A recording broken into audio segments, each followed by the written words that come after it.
Hola, ¿qué tal? Los saludo con mucho gusto. Soy la hermana Olivia Gutiérrez de las Hermanas Dominicas de la Doctrina Cristiana. Y estamos ya en la parte final de la reflexión de este segundo capítulo sobre el Directorio General para la Catequesis. Y en esta ocasión hablaremos sobre las fuentes de la catequesis. Iniciamos en el nombre del Padre, del Hijo, del Espíritu Santo. Amén. Espíritu Santo, tú que eres la fuente de luz, tú que nos llamas y nos das la palabra y las palabras para poder compartir con los demás. Te pedimos que esta reflexión no solamente se quede en un conocimiento, sino que se pueda llevar a la acción en cada momento. Por Jesucristo nuestro Señor. Amén.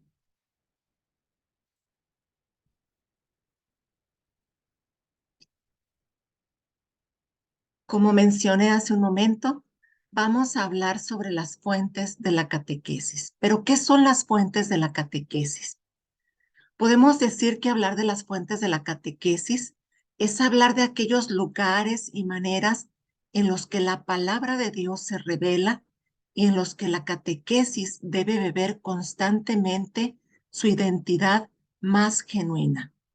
Es decir, esta palabra eterna que es ayer, hoy y siempre va a ser la principal fuente de donde se debe de tomar la catequesis, de donde la catequesis debe beber para poderse ir hidratando, si pudiéramos poner este ejemplo. Y una de las primeras fuentes, como dijimos, es la Sagrada Escritura. En el número 91, el directorio nos dice que la catequesis debe de extraer su mensaje de la palabra de Dios. Como hemos dicho en las reflexiones anteriores de este capítulo segundo, si nuestra catequesis no está fundamentada en la palabra de Dios, puede ser que no estemos dando una catequesis muy adecuada para nuestros catequizandos, o podríamos incluso llamarla no catequesis. Desde ella debe tocar profundamente el alma. La catequesis, al ser tomada de la Sagrada Escritura, va a ir tocando el alma de la persona, el ser integral de la persona. ¿Por qué? Porque recordemos que no solamente somos cuerpo, que también somos alma, somos espíritu, como ya lo explicamos en otro de los temas anteriores a este capítulo. Y también es importante recordar que la palabra siempre es viva y eficaz. Cuando reflexionamos la palabra de Dios, cuando tocamos algo sobre la palabra de Dios, va a llegar al corazón, a la mente, al alma, al espíritu de las personas, porque siempre tendrá un mensaje nuevo para nosotros. La Sagrada Escritura no se agota porque es una realidad viva, operante y eficaz.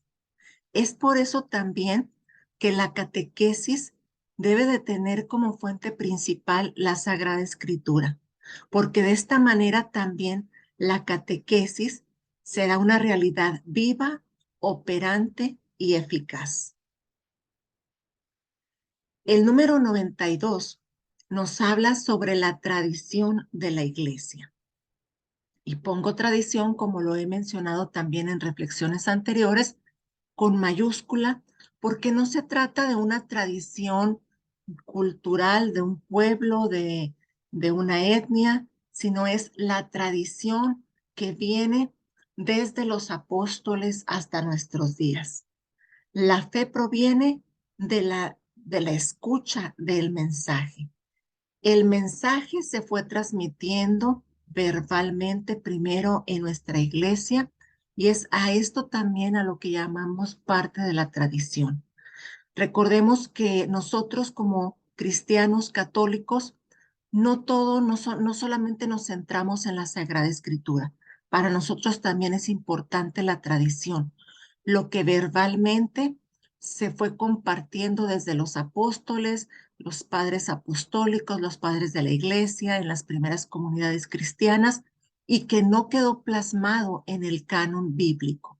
A esto llamamos tradición, la sagrada tradición. Y la catequesis va a beber de esta sagrada tradición, sobre todo porque los escritos de los padres de la iglesia tienen un papel importantísimo. A través de los escritos de los padres de la iglesia, sabemos que hay padres apostólicos, hay padres de la iglesia, como los hemos ya mencionado, y los padres apostólicos son aquellos que tuvieron una cercanía, estuvieron más cerca de los apóstoles, que dejaron fundamentos muy fuertes en la fe, que nos dan dogmas importantes. Los padres de la iglesia se caracterizan mucho por la apologética, por defender la fe, las verdades de fe, y es desde ellos también que la catequesis debe de tomar las enseñanzas de estos padres, de estos santos padres, para poder profundizar y cimentar nuestra catequesis. La sagrada tradición va a conectar la experiencia eclesial del pasado con la nuestra, con la actual. La sagrada tradición nos va a dar la vida y obra de los padres de la iglesia, que deben tener un lugar importante, como ya lo mencioné, en la catequesis. ¿Cuáles son las enseñanzas que nos dejaron los padres de la iglesia? Podemos tocarlo también en nuestra catequesis, adaptarlo al conocimiento de los niños. No, no, no creamos o no digamos, oh, pues es que no le puedo dar esto al niño porque no me lo va a entender. Claro que los niños lo pueden entender, pueden ir entendiéndolo, y es esta sagrada tradición, es esta enseñanza de los padres apostólicos y padres de la iglesia que nos van a ir dando esa fortaleza, esa firmeza en nuestra catequesis. De ahí, por ejemplo, proviene el credo de los padres de la iglesia, que definen cuál es nuestra fe, cuál es el símbolo de nuestra fe, qué es lo que debe de contener. En el número 93 y el número 94, el directorio nos va a hablar de otra de las fuentes importantes de las que debe beber en la catequesis, y esta es el magisterio. Y nos dice, con la asistencia del Espíritu Santo, el Papa y los obispos son maestros de la humanidad en relación con la salvación. Es decir, son los sucesores de los apóstoles. Por lo tanto, son ellos quienes nos van a ayudar a ir comprendiendo la revelación, los misterios, y ahora sí que podríamos decir a irla no adecuando, pero sí plasmándolo en la realidad actual, en la realidad que el ser humano esté viviendo en su momento. El magisterio preserva, interpreta y transmite el depósito de la fe. Son ellos quienes son los primeros que nos deben de enseñar. Son ellos, es el magisterio quienes nos invitan a tomar conciencia de esta gran enseñanza y sobre todo a preservar nuestra fe. Pero también es importante recordar que a todo bautizado nos corresponde custodiar la fe, nos corresponde cuidarla. El magisterio también nos va a ayudar a reconocer la verdad salvífica en sí, es siempre la misma e inmutable. Las verdades de fe, la revelación, no va a cambiar, va a ser siempre la misma. Por eso dice siempre la misma e inmutable, no va a cambiar. Pero como mencioné anteriormente, nos la van a transmitir de una manera que en nuestro tiempo la podamos entender y sobre todo vivir. La catequesis es, entre otras cosas, una mediación de los pronunciamientos del magisterio. Es decir, lo que el magisterio nos da a conocer, en la catequesis nosotros lo vamos a plasmar, lo vamos a explicar, lo vamos a aplicar incluso. Nos dice también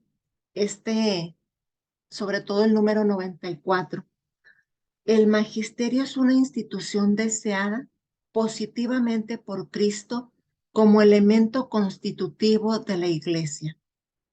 Escritura, tradición y magisterio, por tanto, están estrechamente vinculados y ninguno de ellos existe sin los demás. Juntos contribuyen eficazmente, cada uno según su propio modo, a la salvación de los hombres. La catequesis es, entre otras cosas, una mediación de los pronunciamientos del magisterio, como ya lo hemos dicho.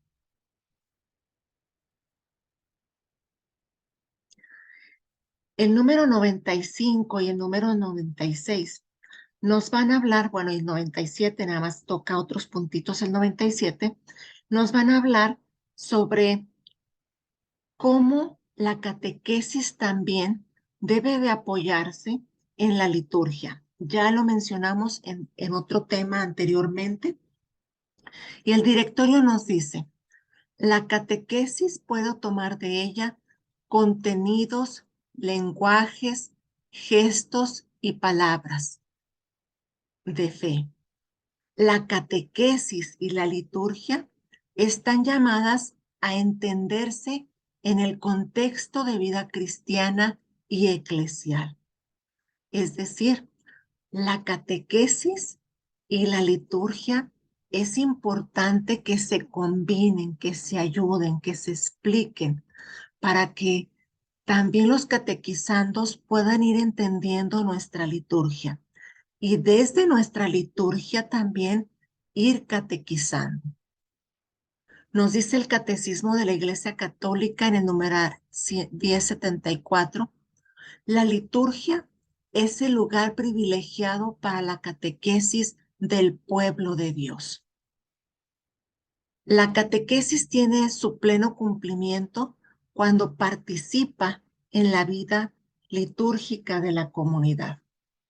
Es por eso que algunos padres de familia, aquí voy a poner un ejemplo en esto, algunos padres de familia se molestan un poco cuando en los centros de catequesis, en la parroquia, en las capillas, en los hogares, y si tienen los hogares, se les pide que asistan a misa los domingos. Y algunos papás dicen, pero ¿para qué lo voy a llevar el domingo a misa? Es importante que los lleves porque como nos dice este último punto, la catequesis tiene su pleno cumplimiento cuando participa en la vida litúrgica de la comunidad.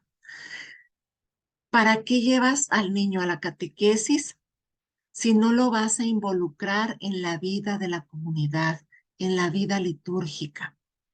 ¿Para qué lo llevas a prepararse para la primera comunión si no lo vas a estar acompañando, llevando, apoyando a que asista los domingos a misa o incluso entre semana? Es importante aquí el apoyo de los padres de familia también y que nuestros sacerdotes también puedan dirigir en algún momento algunas palabras a los niños, a los adolescentes, a los jóvenes, a los adultos que están recibiendo esta preparación para que se sientan acogidos como parte de la comunidad y también que se pueda ir entendiendo y comprendiendo la liturgia. Los numerales 97 y 98 nos hablan principalmente del itinerario mistagógico que debe de tener la catequesis. Nos dice, por la catequesis se introduce a los catequizandos a los misterios divinos que se viven especialmente en la liturgia.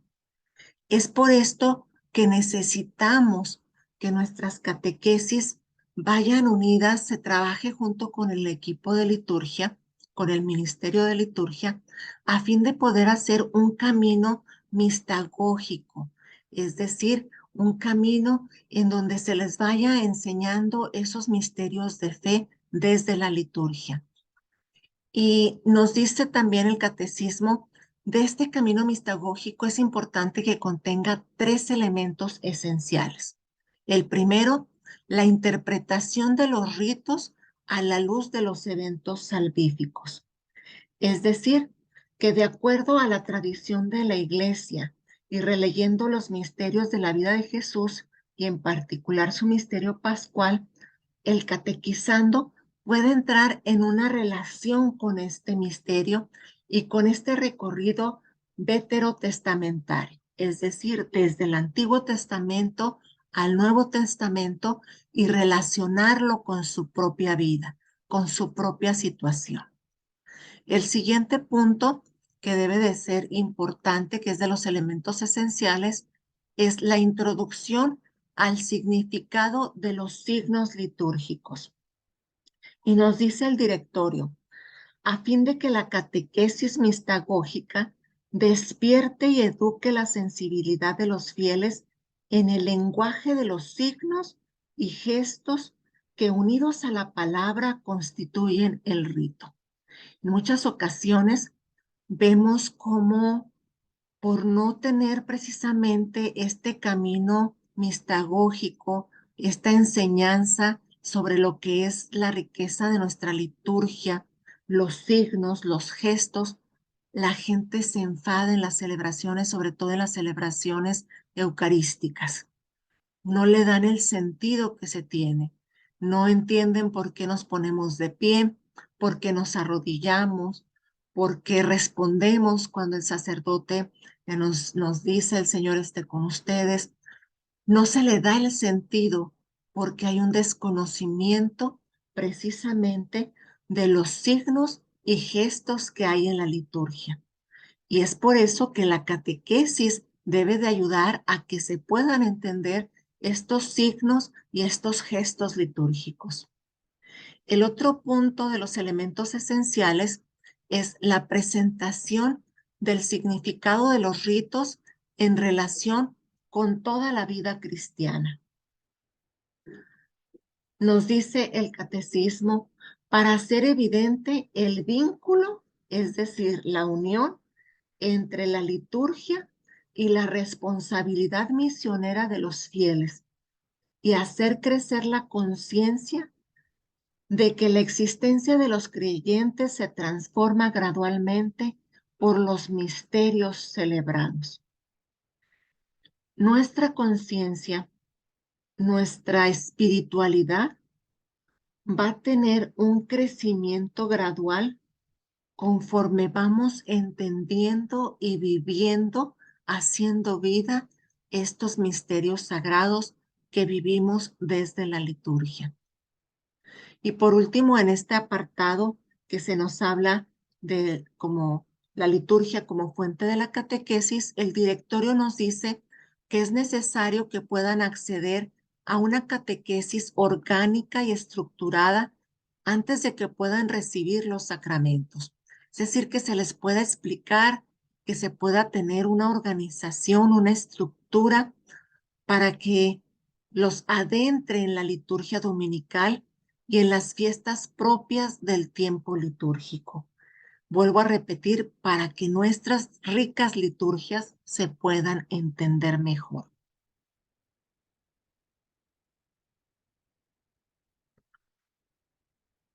La siguiente fuente de donde la catequesis se va a beber, va a fundamentar, es el testimonio de los santos y de los mártires. Y aquí el directorio para la catequesis nos pone como ejemplo a la Santísima Virgen y la vida de los santos, de los mártires, que han sido parte integral y eficaz de la catequesis. Creo que en muchas de nuestras comunidades hoy en día, el Día de Todos los Santos, invitamos a que los niños puedan conocer la vida de un santo, que se vistan de un santo, porque es parte, el testimonio de ellos, es parte de lo que va a fundamentar la vida cristiana, de lo que puede fundamentar la catequesis. Sus testimonios, como nos dice el directorio, son auténticos pasajes evangélicos. Cuando conocemos la vida de un santo, no es solamente como algunos hermanos separados nos dicen, oh, pues es que es para adorarlos. No, es para reconocer la grandeza que Dios ha hecho en la vida de este ser humano y cómo este ser humano tuvo la apertura a recibir la voluntad de Dios. Podemos, por eso, como nos dice el directorio, ver que en esos testimonios de vida hay auténticos pasajes evangélicos. Los santos, los mártires, son maestros ilustres de la fe. ¿Por qué? Porque pudieron vencer tentaciones, dificultades, falta de fe, egoísmos, pudieron vencerse a sí mismos para lograr que Cristo reine en ellos, que Cristo sea en ellos. Su testimonio de fe debe de ser preservado y transmitido en la predicación y en la catequesis para alimentar el crecimiento de los discípulos de Cristo. Cuando vemos una película bonita, una película inspiradora, claro que nos anima también a reconocer y a desear ser mejores. Lo mismo sucede con la vida de los santos, de los mártires. Cuando nosotros leemos la vida de un santo, podemos ver una película. Hoy en día hay muchas en las redes sociales, en YouTube puedes encontrar muchas buenas películas de la vida de los santos y cómo ellos fueron, pudieron darse a la vida en Cristo, dar su vida por Cristo, pero además dejar que Cristo reinara en su vida. Y eso nos ayuda también a nosotros, nos alimenta nuestra fe, nos fortalece y nos invita a desear ser mejores también para Cristo. Una de las fuentes también importantes es la teología. Y nos dice el directorio para la catequesis, la revelación de Dios que sobrepasa la capacidad del conocimiento del hombre, no por eso se opone a la razón humana, sino que la penetra y la eleva. La labor teológica, nos dice San Juan Pablo II en Fides et Ratio, en la iglesia está ante todo al servicio del anuncio de la fe y de la catequesis. La teología no es solamente para tener conocimientos grandes, para presumir a veces, no, es para que podamos transmitir a nuestra comunidad una fe más sencilla, más fácil de vivir y que ésta se puede dar en la catequesis, en el primer anuncio, en la evangelización. Nos dice también el directorio que la teología penetra con inteligencia crítica los contenidos de la fe, los profundiza y los ordena sistemáticamente con el aporte de la razón. Por eso cuando hay gente que dice que quienes estamos en la iglesia, que quienes somos consagrados, nos han lavado el cerebro, que no tenemos libertad de pensamiento, pues están en un gran error, porque precisamente nuestra fe no está peleada con la razón, no está en pleito, no está en riña con la razón. Nuestra fe debe de ir siempre acompañada del aporte de la razón, incluso del aporte de la misma ciencia. La teología contribuye a que la fe sea comunicable y a que la inteligencia de los que no conocen todavía a Cristo la puedan buscar y encontrar.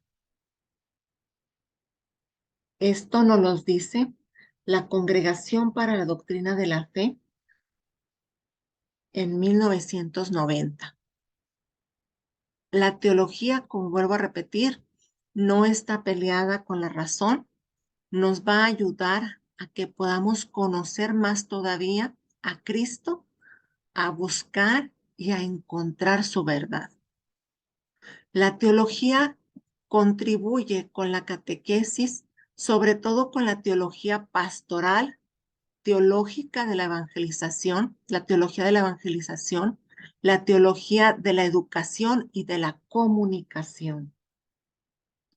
Es decir, la ciencia teológica hace su contribución a la catequesis y a la práctica catequística en general a través de estas diversas especializaciones que ya hemos mencionado.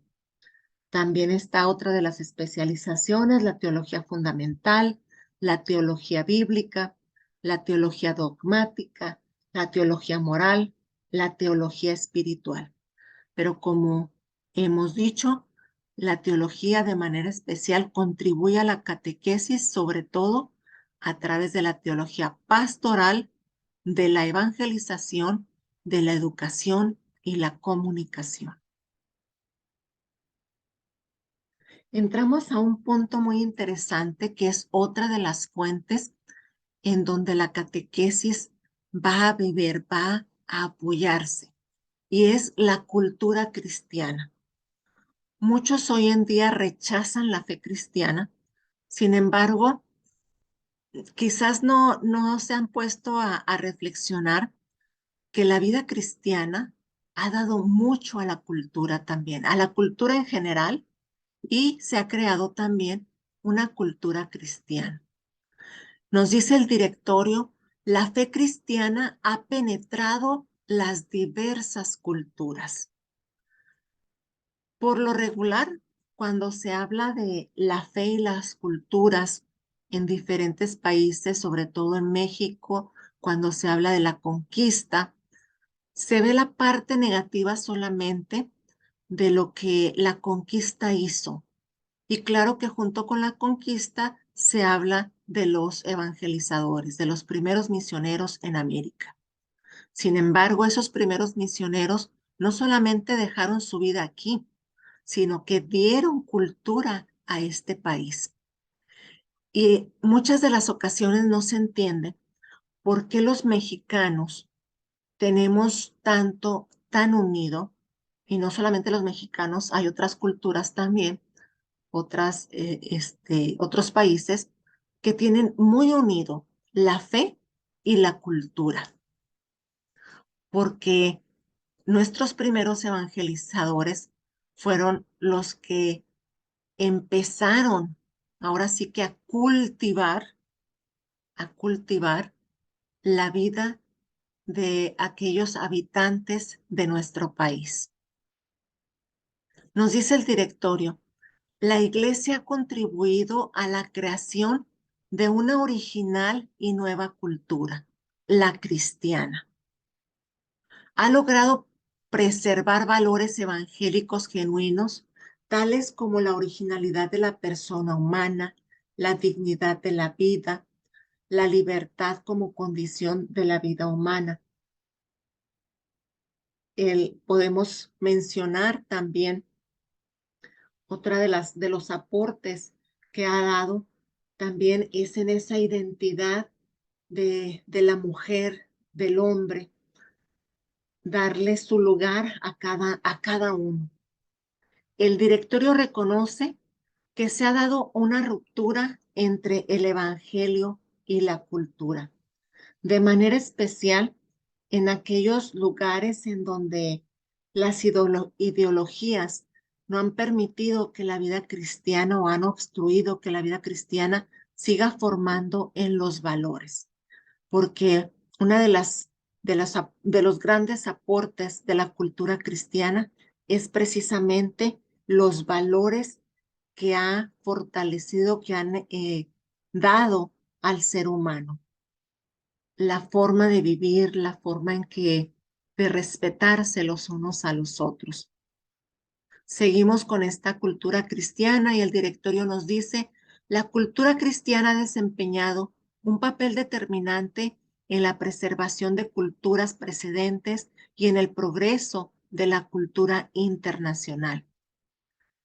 Ha suscitado la creación de obras artísticas. La Iglesia es reconocida y debe de ser reconocida por los grandes aportes culturales que ha dado, no solamente en cuestión de fe, sino también en el arte. La Iglesia ha desarrollado infinidades de formas, una cultura cristiana a través del arte, la música, la pintura, la poesía, las obras de teatro. Ha dado infinidad de aportes a nuestra Iglesia.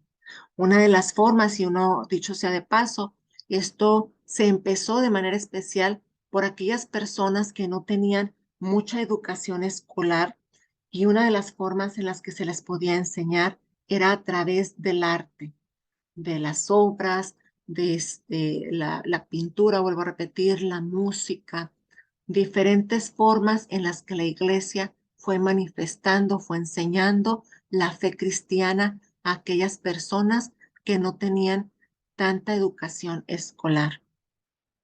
La catequesis, nos dice el directorio, podrá valerse del patrimonio cultural del cristiano en su intento de conservar en los hombres las facultades de la contemplación y de la admiración que llevan a la sabiduría. Educar en el momento de la fragmentación, en la visión de la persona humana integral, en la que destacan los valores de la inteligencia, de la voluntad, de la conciencia y de la fraternidad. La Iglesia ha dado estos grandes aportes y la catequesis se puede fundamentar, puede beber de esta cultura cristiana para fortalecer también la enseñanza catequética. Recuerdo que ahora en la pasada Cuaresma eh, se hizo la Pascua Infantil, o aquí en Mexicali se le conoce como la Chiquipascua, la Pascua para los chiquillos, ¿verdad? Para los niños. Y una de las formas en las que los niños fueron no solamente reflexionando en el triduo pascual, en la pasión, la muerte y la resurrección de Jesús, fue precisamente, esto me hizo recordar, les pusieron actividades y una fue precisamente a través de la pintura. Ellos fueron pintando y les quedaron obras preciosas, unas cruces hermosas con diseños hermosos que los mismos niños fueron plasmando. Y esto es como también la catequesis puede valerse de estos medios para seguir fortaleciendo esta cultura cristiana, seguir fortaleciendo los valores de la vida y, y formar también en esos valores. Bueno, y por último, la última fuente de de la catequesis, pues es la belleza. Y nos dice el directorio, la Sagrada Escritura presenta de manera inequívoca a Dios como fuente de todo esplendor y belleza. Si leemos el Antiguo Testamento, el Nuevo Testamento, vamos a encontrar precisamente a este Dios maravilloso, a este Dios misericordioso, a este Dios que nos ama tanto que nos ha entregado a su único Hijo por amor a nosotros, y vamos a descubrir ahí ese esplendor y esa belleza. Como nos dice también el directorio, en el Nuevo Testamento toda la belleza se concentra en la persona de Jesucristo, revelador de Dios. Y como nos dice también Hebreos 1 al 3, resplendor de su gloria, semejanza perfecta de su ser. Cristo, con sus palabras y acciones, ha unido la bondad, la verdad y la belleza. La belleza hoy en día solamente la tenemos como algo superficial. Vemos que si las modelos, que si están delgadas, que si tienen un buen cuerpo, que si son muy bonitas, su cara perfecta, dientes perfectos. Sin embargo, la belleza va más allá del exterior. La belleza también parte desde el interior, desde la bondad, desde cómo nos presentamos, ser únicos, nuestro ser únicos, nuestra propia verdad. Esa es también presentar la belleza. Y la catequesis se puede valer precisamente de esta belleza que tenemos a nuestro alrededor, de ver los paisajes tan hermosos. Yo me admiro aquí en el desierto de Mexicali, los paisajes tan hermosos que se pueden ver en los atardeceres. Ahí está la belleza de Dios plasmada en ese atardecer. Es por eso que cuando nosotros contemplamos la belleza, nos provocan sentimientos y emociones. Y sobre todo para los cristianos debe ahora sí que proyectar no solamente el sentimiento y la emoción, sino el asombro, el éxtasis y también la oración al Señor, el agradecimiento a Dios, la admiración por tantos regalos que nos da a través de estas bellezas que nos permite contemplar, las flores, las aves, el mismo ser humano. Agradecer a Dios por esta belleza. Estas son las fuentes de la catequesis. Esperamos que te haya ayudado esta reflexión. Ponemos aquí las referencias de donde nos hemos basado y terminamos agradeciendo al Señor por este momento que nos ha permitido reflexionar y le pedimos que nos ayude también a que podamos utilizar estas fuentes de la catequesis para nuestro propio apostolado como agentes de pastoral, que podamos no solamente basarnos en el manual de la catequesis, sino también apoyarnos de estas otras fuentes que van a fortalecer nuestro mensaje evangélico. Gracias, Señor, por tu presencia, gracias por tu amor y tu misericordia. Déjanos tu comentario y gracias por haber estado conmigo durante este tiempo y sobre todo reflexionando este segundo capítulo del Directorio para la Catequesis. Muchas bendiciones.